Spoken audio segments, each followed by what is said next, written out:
It's also such an honor to be joined by the brilliant Palestinian-American analyst, Omar Baddar, who's been one of the most important voices ever since what is now nearly exactly a year of genocide. Omar, it's great to see you. You've been putting up with just come back from Austria, and everything technically has collapsed, which is why I'm using a slightly dodgy camera. And I look slightly bedraggled. But we move. We're here to these days. Yeah, it's the very least of our problems. The most important thing is we can hear you and see you. Omar, just give us a big picture. Where are we at? 4th of October, middle of the day. Where are we at? You know, Owen, I think we are at an extremely dangerous moment right now with the risk of an all-out war in the region. That is entirely the responsibility and really the result of the abdication of responsibility by the Biden-Harris administration here in the US. Mm-hmm. We have allowed the most fanatical right-wing government in Israeli history to just go on a completely insane rampage throughout the entire region, and not just greenlighting it, but arming and supporting what they're engaged in right now. You think, even though the Israeli government has made clear that they have no interest at all in any kind of ceasefire and hostage deal, we've let them carry out a year of genocide in Gaza right now. And they've carried out assassinations. They've bombed the Iranian embassy in Damascus. They've carried out an assassination in Tehran, the capital of Iran, on the eve of the Iranian presidential inauguration. And Iran was told not to respond and discouraged from responding on the idea that a ceasefire is close by. And so they've been restrained. And what we've seen, instead of working towards a meaningful de-escalation and a ceasefire, is that we've then allowed Israel to invade Lebanon, to bomb its capital city, to bring down high-rise buildings in Beirut. And the onslaught is just continuing to become more and more unhinged. Now you have thousands of people who are dead in Lebanon as a result of Israel's actions. And so Iran, now realizing that this whole thing has been a sham, did choose to respond, but it did it also in a constrained way, bombing empty military facilities in Israel. And suddenly now the G7 and the US are saying this is a grave threat to regional stability. I mean, just think of that word for a moment. How insane it must be to describe the world up until this point as experiencing regional stability. Apparently, regional stability is an order in which Israel gets to kill Arabs and destroy their countries without any consequence and complete and total impunity. And that's just utterly deranged. Imagine if you were a high school teacher and you walked into a classroom and you saw that there was a fight between the students.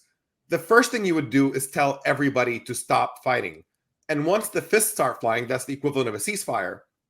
Then you can start talking about addressing underlying causes, asking what happened, what went wrong, and seeing what grievances are there and start dealing with them seriously. But if a teacher walked into a high school classroom and said, okay, everybody calm down, please sit back and do nothing, but then pointed to the most belligerent person in the room and said, here's a baseball bat, you can continue doing whatever you want, that obviously is not a way to end the violence. This is a recipe for further violence.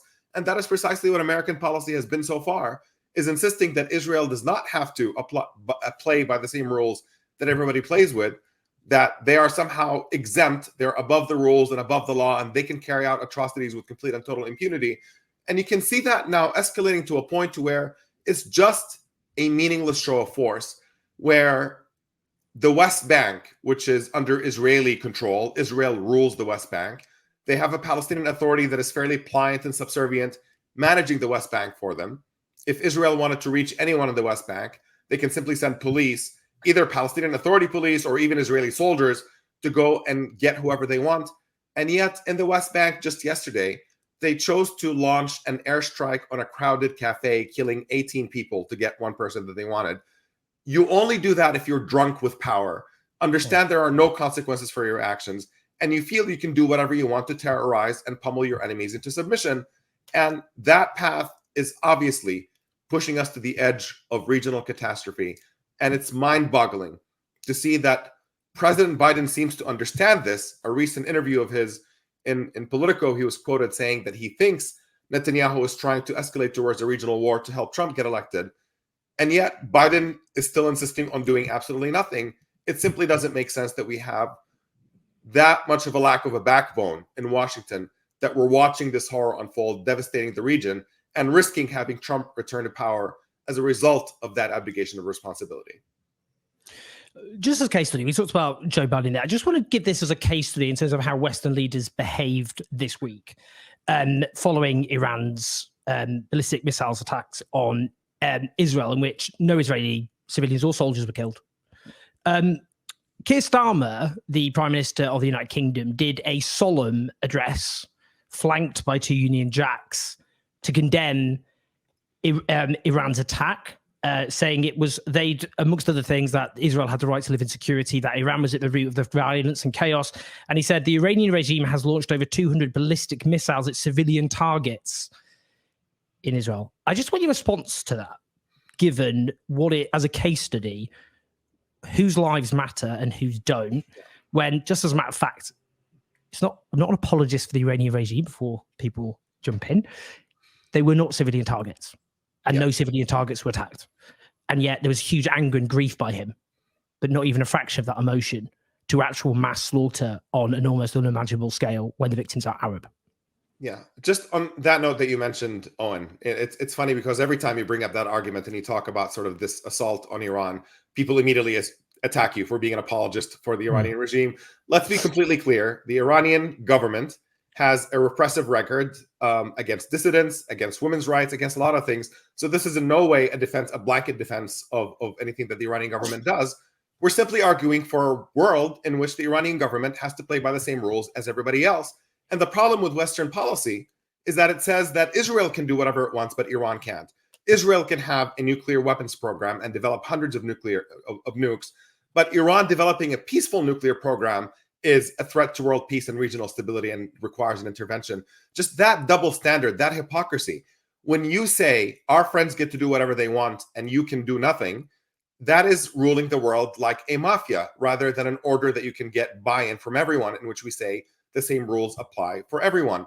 You can't have that level of moral hypocrisy be at the core of your policy and expect to be received well by people who are on the receiving end of that hypocrisy and that double standard. And again, just it's breathtaking. Just in the past 24 hours, Israel has killed 28 medics in Lebanon. If there's anything that is deserving of a solemn address, you'd think that would be it. To come out on TV and say Lebanon has the right to defend itself, and attacks on Lebanese civilians that are material and consequential in a way that we actually see in the fact that you have dead Lebanese medical workers and children and families, that does not merit coming out to give an address and give a condemnation. We are simply declaring to the world through these statements that the lives of Israelis matter than the lives of everybody else in the region. And as long as that is your posture, you are not going to get the agreement of other people in the region who believes their lives matter. Think of the gall of Palestinians and Lebanese thinking that their children deserve to live in freedom and not be subject to that kind of terror day in and day out. Just when you look at images of what Israel is unleashing on Beirut right now as we speak, it is quite reminiscent of what bin Laden did in New York on 9/11. It is watching high-rise buildings being brought down, smoke and fire filling the entire capital city. That is no way for anyone to live, and no one should be excusing this kind of mass terrorism against the civilian population. That is not the way that the world should work. And just, we lose every ounce of credibility. We have an interest in saying that we want our words to matter when we talk in defense of freedom and humanity and human rights and democracy. You just lose every ounce of credibility when you talk about these things and shout these slogans while empowering a brutal apartheid regime that is committing genocide to expand this war and commit all these violations across the entire region. Nobody can take our rhetoric seriously. And it's time to start putting our money where our mouth is if we want to use this kind of rhetoric and claim a moral high ground. We have to start living by it. And it begins, at minimum at this point, with cutting off U.S. military funding for Israel and Western military funding for Israel until Israel right now reaches a ceasefire as a starting point, and beyond that complies with international law, respects human rights, and allows the Palestinians to live free of Israeli occupation and apartheid. That is how you solve the problem long term. I mean, just in terms of Lebanon, what do you think the Israeli strategy is there? And people might not have heard or have heard of the Dai Doctrine, which was developed in 2006 in the last invasion, which was you deliberately attack civilian infrastructure to try and get the civilian population to turn on Hezbollah. It's violence against civilians for political ends. Some call that terrorism. What's your thoughts just on what you think the strategies and what your fears could be, given what we've seen in Gaza, what could happen in Lebanon? Yeah, I think that's precisely it. And so much of the discourse constantly portrays Israel as only targeting militants and accidentally killing civilians, when the record is just, it's so obvious. Beyond just the military doctrine that you just mentioned, Israel's position has always openly been with, Giora Island and many others, talking about that their strategy is punishing the civilian population, destroying infrastructure, inflicting so much pain on civilians in order to get them to turn on the people who are fighting and convince them that they have to stop fighting, to essentially surrender. That is the Israeli strategy. And it worked for them in one instance, which is in 1982 when they invaded Lebanon. And that was to convince effectively the PLO to be driven out of Lebanon. And that succeeded in part because you could have a sense of separation between the PLO and Lebanon, where people in Lebanon watching their capital city get bombed to smithereens felt like, okay, maybe this is not our fight. Maybe the PLO should go somewhere else. This is a different situation right now because the forces that Israel is attacking in Lebanon, their fight with Hezbollah is a fully Lebanese movement that is born out of Lebanon. And the idea that you can turn the Lebanese population against Hezbollah by bombing Lebanese civilians, it's unclear that that's going to meet the same fate as what they did with the PLO previously, but that seems to be the thinking. And there is absolutely, Israel is facing very significant resistance in their military incursion in South Lebanon. They are, losing soldiers and tanks because Hezbollah is prepared to fight on the ground to defend their country. And Israel then decides to take their frustration out and that failure on the civilian population. And you see it in that mass indiscriminate bombing of major cities throughout Lebanon. And it is mass terrorism. That is what it is. You saw it again with that strike in the West Bank just yesterday. You're seeing it with the intensification of bombings in Gaza once more. That is what they do. They do mass devastation of civilians as a means of achieving their political ends. Israeli policy is terrorism. That is their declared policy.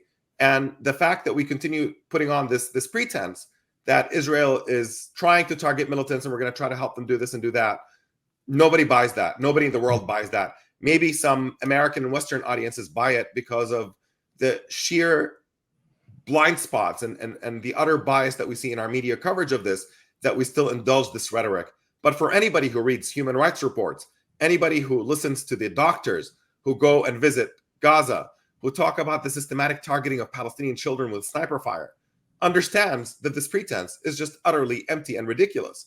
But, it's a gap in education that we still have to fill. And to have that education lead to a change in policy, we are seeing these massive protests in the United States, in the United Kingdom, in many other places. And it's quite tragic that we have governments that are supposedly the beacons of democracy in the world who are refusing to listen to their citizens in this instance and bring about a ceasefire that is desperately needed as step one to just put an end to this mass slaughter so we can start looking at political solutions out of it. I mean, just a couple of final things. I mean, Israel's in a triumphalist phase at the moment. I just want to see your response to that. They'd go, from their perspective, their view is, well, if you don't care about Arab life, who cares? We'll cause it, mass slaughter, but we're Hezbollah. We've killed much of their leadership. They're in chaos. Gaza has been violently smashed into tiny little pieces. We haven't defeated Hamas, fine, but, what threat do they necessarily pose to us now? Their perspective, as long as you don't care about Arab life, it's all going, we're pretty comfortable. What do you think about that triumphalism, which is definitely happening at the moment? Absolutely. Look, I think this has been a problem even before October 7th. It was a dynamic in which Palestinians had no freedom. They were living in a cage in Gaza, no airport, no seaport, nobody can come in and out, no economy, no trade with the outside world, no future for Palestine's children in Gaza. And that was just fine with Israelis because who cares about Palestinian lives? And the same with the West Bank, encroaching settlements, squeezing Palestinians into smaller and smaller areas. Nobody has any rights. If a Palestinian child commits the perfectly defensible act under international law of throwing a rock at a tank when they're living under occupation, Israeli authorities process these Palestinian children through the military court system and give them draconian sentences where they languish in prisons for months or years, for committing absolutely no crime at all, for doing what is perfectly justified by any sane person, that if your country is occupied by a foreign army, you have the right to resist And yet that is dealt with in the most brutal ways possible, including against Palestinian children. Israelis were fine with that, and they did have a triumphant attitude. And when October 7th happened, it was, how dare those people attack us back? That is the dynamic, is that we are superior to them. And the thought that these people that we've been trampling on, that we've been bombing and pummeling into submission for years, would dare lift a finger and commit an atrocity back at us, then that is something that must be punished. And the way that you punish it is by this complete and total devastation. You can see that the two primary goals that Israel declared are nowhere near being achieved, right? They did not get, they've killed far more of their own hostages in Gaza than they have retrieved. And they're making absolutely no effort to free the rest of them meaningfully, which is what you do through a ceasefire negotiation and a hostage exchange, even after Hamas made clear that they're perfectly willing to give up all of the hostages in exchange for an end to that war. And they have not defeated Hamas in any meaningful sense, because Hamas is still operating in Gaza. What they are succeeding at is their actual goal. It's the goal of destroying Gaza and making it unlivable. When you look at the sheer destruction of it, I mean, just satellite imagery, you look at videos, you look at how people are living, mass starvation, it's not really fit for human habitation the way it currently is. And it's not clear whether Gaza is ever going to be allowed to be rebuilt, because Israel is going to restrict any rebuilding materials from coming into Gaza based on security grounds. And there is no question that the numbers of people who have been killed in Gaza are far, far greater than the official count. It's funny that Israel keeps disputing the official count, but there's almost no doubt that when you look at the estimates of doctors who have visited Gaza, who do this kind of research, when you look at the article that came out in The Lancet a few months ago, the death toll out of this is going to unquestionably be in the hundreds of thousands when this thing is all said and done. That is what they want. They want to kill hundreds of thousands of Palestinians and make Gaza unlivable in order to get rid of the quote unquote Gaza problem. And they see this more as a campaign of vengeance and completing Israel's demographic control over the entire territory from the river to the sea, more than it is about retrieving civilians, retrieving hostages. That's always been used as an excuse for a far, far darker vision that Israel is imposing on the ground right now. And just finally, just circling back to the United States and all of this, I mean, what do you think? I mean, some are hoping, obviously, that, well, people are desperate, I get this, to stop Donald Trump, and I get that. Tim Walz, who became a bit of a darling of some progressives, is the vice presidential nominee of Kamala Harris, and he said the expansion of Israel and its proxies is an absolute fundamental necessity for the United States. I guess my question is, a lot of people would say, as long as they've got their only superpower on their side, and basically whoever wins, they can get away with anything. I mean, what do you think about that? Yeah, look, I mean, that was thoroughly a disappointing debate performance altogether by Walz on many, many fronts, including this one where, like, Walz's strength was supposed to be that he's a normal guy, speaks in a way that normal people understand, just goes above and beyond politics in a way that you can really connect on a human level. And there's nothing more off-putting to anyone than when somebody sounds like a bot that was programmed by party consultants to use the right talking points. And so I think he messed up those talking points. But the more fundamental problem is that he was attempting to speak in talking points, that he was trying to give the correct party line answer on this issue, instead of speaking about it from the heart in a way that actually connects with people. And yes, there's no question that I think both parties that have a chance of gaining power in Washington are going to have horrible policies on Palestine and Israel. There remains to be seen whether there's a difference in degree of harm. Because again, and this is not defending it by any shred of the imagination, obviously we've been talking about how horrific Biden's policy has been. If Jared Kushner's official position is that we have to empty Gaza and let Israel take it over and build beachfront property for Israelis, and there's nothing really for the Palestinians to come back to anymore, and talking about fulfilling Israel's takeover of the West Bank, and if the Trump administration is potentially going to be an ally in that effort, having been the only administration in history to greenlight settlements and say they are legitimate and legal, to move the embassy to Jerusalem and recognize Jerusalem as Israel's capital in contravention to international law, to recognize Israel's annexation of the Syrian Golan Heights as legitimate.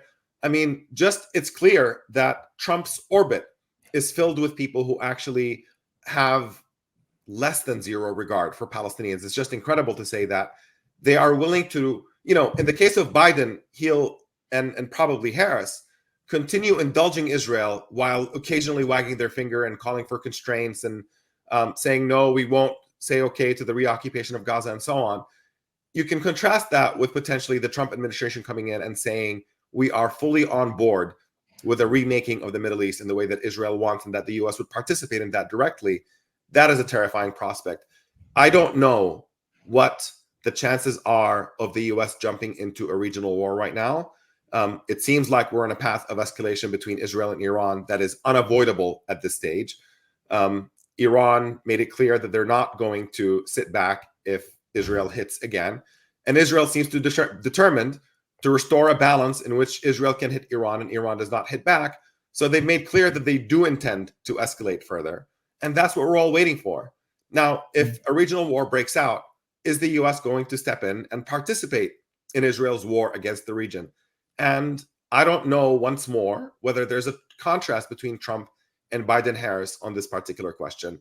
There is a level of uncertainty, but I think you're absolutely correct in saying that all options right now are pretty depressing ones. There aren't any signs of hope in the short term for a major shift in American policy.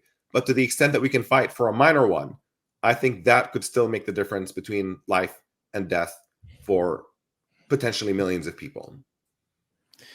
Quite the sobering place to end. Omar, it's always such a pleasure to be able to talk to you, your insight, your wisdom, your humanity as well. Everyone, as ever, please do share this video.